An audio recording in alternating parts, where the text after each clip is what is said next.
अनुशासन ही आपके जीवन के उद्देश्य और उपलब्धि के बीच का सेतु है।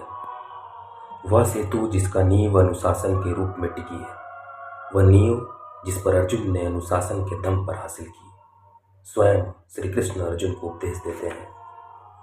श्रीमद् भगवद गीता में इसे कर्म के फल की चिंता किए बिना अपने कर्तव्य का पालन करने पर जोर दिया गया है। अनुशासन का अर्थ है अपनी इंद्रियों पर और मन को वश में करना। श्री कृष्ण स्वयं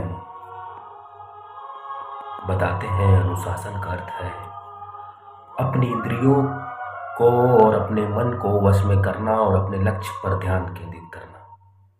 जो मनुष्य अपने इंद्रियों और मन को वश में करता है वही ध्यान के पात्र बनता है। निष्काम कर्म और स्थिति प्रतिज्ञता जैसे कॉन्सेप्ट्स के माध्यम से अनुशासन को समझाया गया है।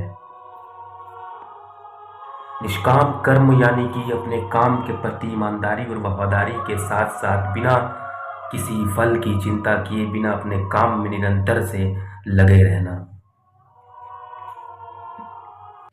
स्थिति प्रतिज्ञता यानी स्थिति चाहे जैसी भी हो, सुख हो या दुख हो, आप अपने काम के प्रति ईमानदारी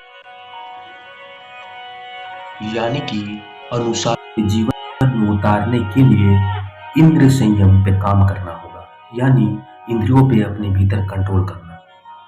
स्थिति प्रतिज्ञता धैर्य और संकल्प, आत्मज्ञान जैसे निरंतर प्रयास और अभ्यास से प्राप्त किया जा सकता है।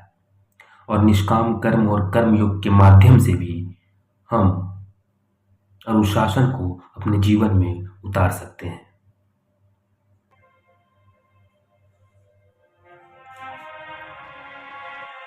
मोटिवेशन यानी प्रेरणा। प्रेरणा का स्रोत चाहे जैसा भी हो, लेकिन अनुशासन से बड़ा कोई प्रेरणा नहीं। मोटिवेशन पानी की बूंद जैसी है जो थोड़ी देर बाद नजर नहीं आती, और अनुशासन एक समंदर है जो किसी भी नाव को उस पार ले जाने में मारता रखती है।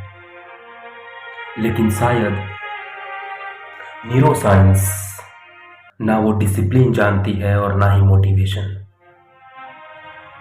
न्यूरोसाइंस की खोज में शायद डिसिप्लिन के दृष्टिकोण को बदल सकता है।